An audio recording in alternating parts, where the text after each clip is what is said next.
नमस्कार. अंजलीताई दमानिया हिचे विचार तिने आता एक व्हिडिओ मी पाहिला, त्यावर जरी तिने पार्थ पवार यांच्या जमीन घोटाळ्यावर फोकस केला असला तरी त्या संदर्भामध्ये तिने हिवाळी अधिवेशन नागपूरला जे झालं त्यामध्ये अधिवेशनात घेतलेल्या प्रश्नावर चांगलं विश्लेषण केलं आहे. क्या त्यांच्या बुद्धीची कीव केली आहे.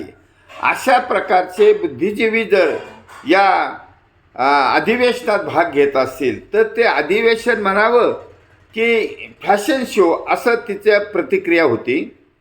आता सैनिक समाज पार्टीने तिचे विचार ऐकले आहेत आणि सर्व महाराष्ट्रातील जनतेने सुद्धा ऐकावेत असं सैनिक समाज पार्टीतर्फे आव्हान आहे.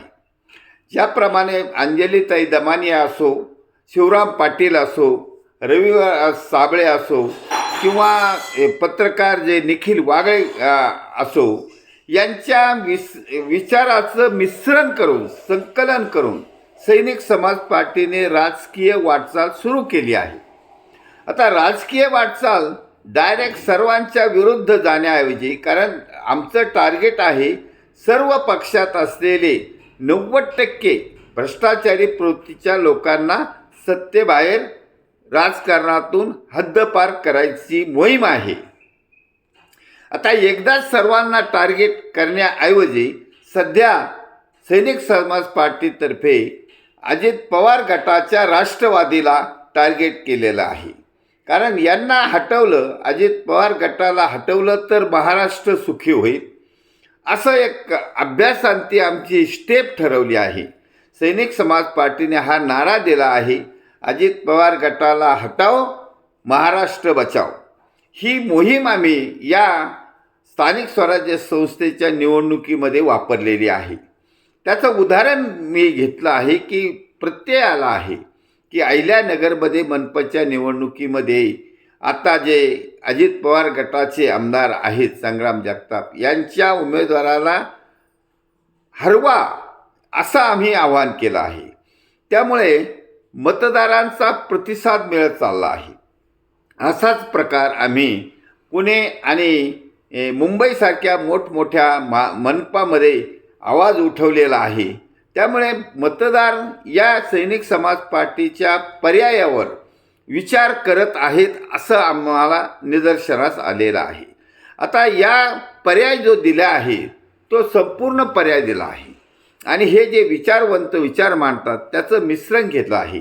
कारण त्यांना आमचं आव्हान आहे की राजकीय वाटचाल केल्याशिवाय हे लोक वठणीवर येणार नाही. कारण नुसतं कोर्ट, हायकोर्ट, सुप्रीम कोर्ट याच्या करता करता 4-2 लोक जातील, परंतु 90% लोकांवर त्याचा भडीमार होणार नाही. मान्य अण्णा हजारेंनी सुद्धा भ्रष्टाचार विरोधी जन आंदोलन केलं होतं. त्यामध्ये आता त्यांनी 4-2 लोकांना टार्गेट केल्यामुळे त्यांना यश मिळालं, परंतु त्याच्यामुळे समूळ नायनाट झाला नाही.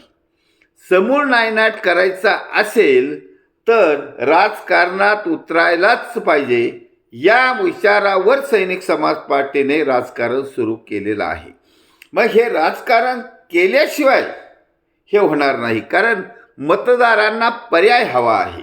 आपण जरी म्हटलं की 90% भ्रष्टाचारी प्रवृत्तीच्या लोकांना तुम्ही निवडून देऊ नका, परंतु त्यांच्यापुढं पर्याय असल्याशिवाय ते कोणाला मतदान करणार.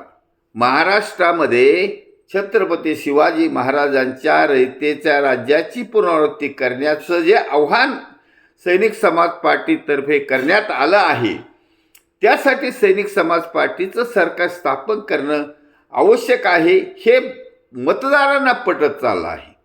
त्यामुळे मतदारांनी आता या मोहिमेचं या स्थानिक स्वराज्य संस्थेच्या निवडणुकीपासूनच मनावर घेतलं आहे. या स्थानिक स्वराज्य संस्थेच्या निवडणुकीमध्ये सैनिक समाज पार्टीच्या पुरस्कृत उमेदवारांना अल्प खर्चात निवडून देण्याचं मन बनवलेलं आहे. आता जरी आम्ही प्रत्येक ठिकाणी उमेदवार देऊ शकलो नाही, आम्ही नवीन पार्टी आहोत, तरी पण आम्ही प्रथम अजित पवार गटाच्या उमेदवारांना हरवण्यासाठी इतर पक्षाच्या चांगल्या सुशिक्षित टॅलेंटेड उमेदवारांना पाठिंबा देणार आहोत, बिनशर्त पाठिंबा देणार आहोत, तरी आमची पहिली स्टेप यशस्वी होणार आहे आणि ही आम समाजाच्या मतदारांना पर्याय म्हणून उपलब्ध करून दिल्यामुळे आम समाजातील मतदारांची सैनिक समाज पार्टीकडून अपेक्षा वाढत चालल्या आहे आणि आम समाजातील मतदारांना सैनिक समाज पार्टी एक सक्षम पर्याय असल्याचं दिसून येऊ लागले आहे. तशा प्रतिक्रिया मला येत आहेत. त्यामुळे मतदारांचे धन्यवाद. भारत वर्ष की जय. छत्रपती शिवाजी महाराज की जय. सैनिक समाज पार्टीचा विजय असो.